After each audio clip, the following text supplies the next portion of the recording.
In the name of the Father, and the Son, and the Holy Spirit, one God. Amen. Blessed Palm Sunday to everybody. It is so nice to see everybody here today. What a joyous day it is. And it's one of these days that we look forward to with great expectation because there's so many beautiful emotions and sounds and scents to this day. And there's a lot of expectation of us looking for this day because it's also like, okay, we started Lent and we know when we get to Palm Sunday, just one more week. But while we are expecting, this is a day full of expectation. This is a day full of expectation. Because the people were expecting a lot from the Lord. But before we get into what they were expecting, the one thing I wanted to focus on is to think about the different expectations which we have day to day, whether we're aware of them or not. Because we live with a lot of expectations. A lot of expectations of how something will turn out. And when our expectations are not met, it is frequently followed by disappointment. And when disappointment hangs around long enough, we tend to dip out. We tend to go another route. We tend to say, this was nice, I tried it, but I'm going to try another way. In some things in life, we can leave. In other things in life, we can't. But regardless of what it is, we still go in with expectations, and we have to manage our expectations. And there's a lot of things that are really key in life where we have certain expectations that when we get into the mix of it, sometimes don't turn out the way that we had hoped. And this first one that I want to share is an example.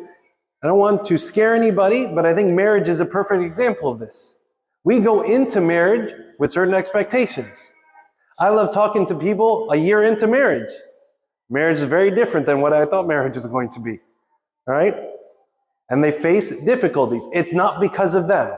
And if you're newly married, I'm not trying to scare you. Marriage is hard. It's not you, it's marriage. Marriage is hard. Other things that we have expectations for is that when I work hard, when I really assert myself in certain areas, right, and I study hard and I don't get a certain acceptance or I don't find a certain position that I thought that I deserved. These are areas where we have expectations that when they're not met, we have to deal with the disappointment. There are other, situations where we're looking for a life partner. We're saying, okay, but I've been here. I've been with you, Lord. And I'm waiting. Where is this partner? Where is this next stage in life? Some of us have expectations that life wouldn't be so hard, so consistently. Some of us have just cards that are dealt, right? I don't like that terminology, but I use it anyway. But some of us have certain things that just come up. It seems like one after another that just makes life so difficult. And we're expecting a little bit of a reprieve, a little bit of relief. That why does it have to be one hard thing after another? Why does every step feel like I have to move a mountain to get there? Some of us have to deal with the expectation that we want some of our loved ones to be here and to stay with us, but our loved ones don't. And we lose them. And the loss of a loved one is a really difficult one to deal with. We have expectations in so many areas of life, and these are just a few examples, but we have expectations, both big and small. And when our expectations aren't met, we have to wrestle with the disappointment that comes with it. And the disappointment is normal. It's okay to experience disappointment. But it's when we wrestle with the disappointment in an unhealthy way that we tend to say, all right, I'm signing off because I trusted God in this, or I prayed to Him for this, and I wanted this, and I fasted and I prayed and I didn't get it. There's a bit of disappointment that we deal with, that we wrestle with God. And when we wrestle enough, we can choose to dip out. Maybe not by leaving the church, but we dip out in our faith. We say, I have faith, but I'm not going to put all my faith in you because I know where that goes. God is not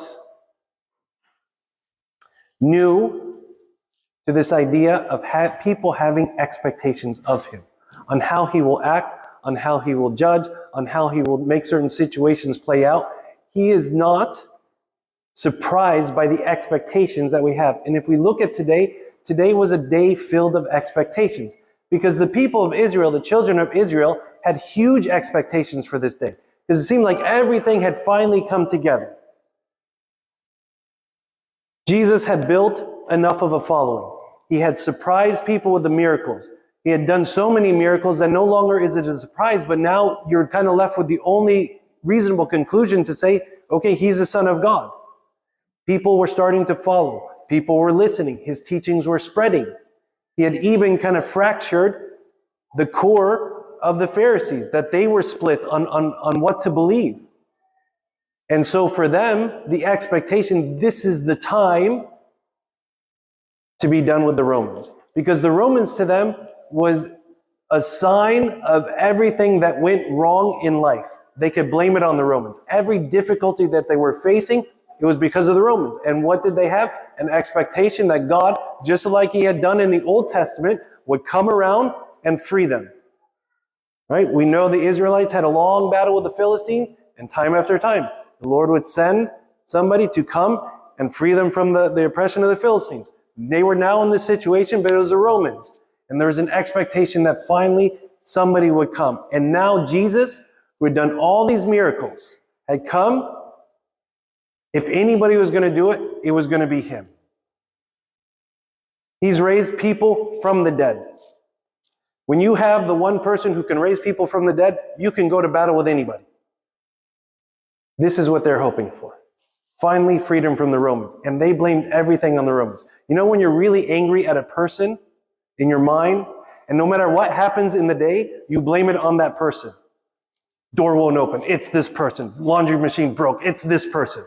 Right? This is what the Romans were. Right? This is what the Romans were to the Jews. But their expectation was that it was coming to an end. And God disappointed their expectations. They wanted freedom. He had a different plan. They saw him coming, envisioning him with an army. He came with a donkey. They're like, okay, not the way I would have come in, but we'll let you kind of play it out. But he didn't free them. They had an expectation. The Lord had a different mission. His mission was not an external mission. His mission was an internal one. His mission was to not free us from oppression, but to show us how to have freedom while being oppressed. This is what his goal was. He saw that sin was oppressing us, and he's like, no longer can my children live with this sort of oppression, with this sort of slavery. They needed to be free. His goal was an internal one. And actually, St. Paul in the epistle to the Hebrews talks about this. He said the old covenant was there with the animal sacrifices to cleanse the outside.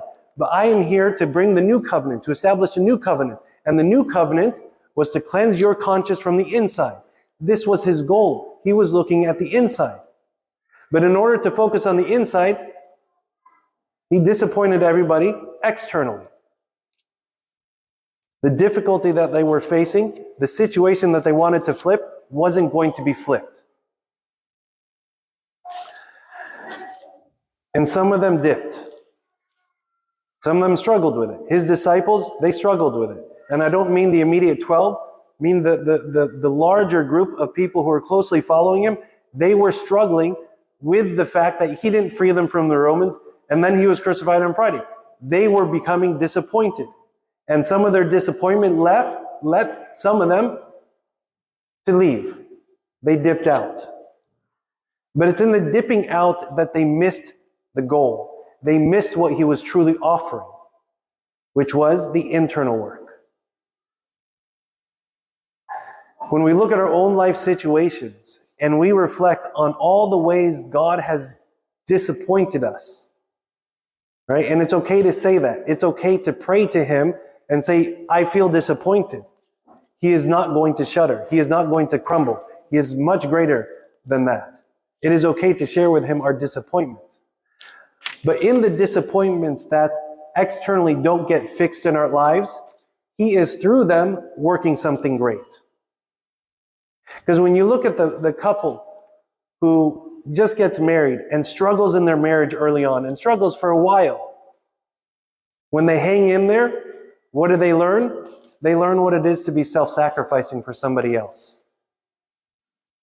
When you reflect on your upcoming and how you're building your career, and you're like, I worked so hard, I had this plan, and it didn't work out. I didn't get into the place or get the acceptance that I want or the job that I wanted. And now I'm left with it wasn't my plan A, but whatever, plan B. When we look at that and when we hang in there and we see what God is doing, we see that He has saved us from a train wreck that we couldn't see. And in the process, He has taught us how to be humble, how to work hard, and it's okay that we don't get everything that we think we work hard for and deserve. He teaches us humility along the way. He teaches us to be content with what we have. When we look at the hard situations in life that we wish would just change, why does it have to be one hard thing after another? We look and say, God, change. And He says, no, I'm going to teach you perseverance. Where does perseverance live? It lives internally. It lives in our hearts and minds. And it's a quality and a virtue and a value that we take and we apply to every situation in life.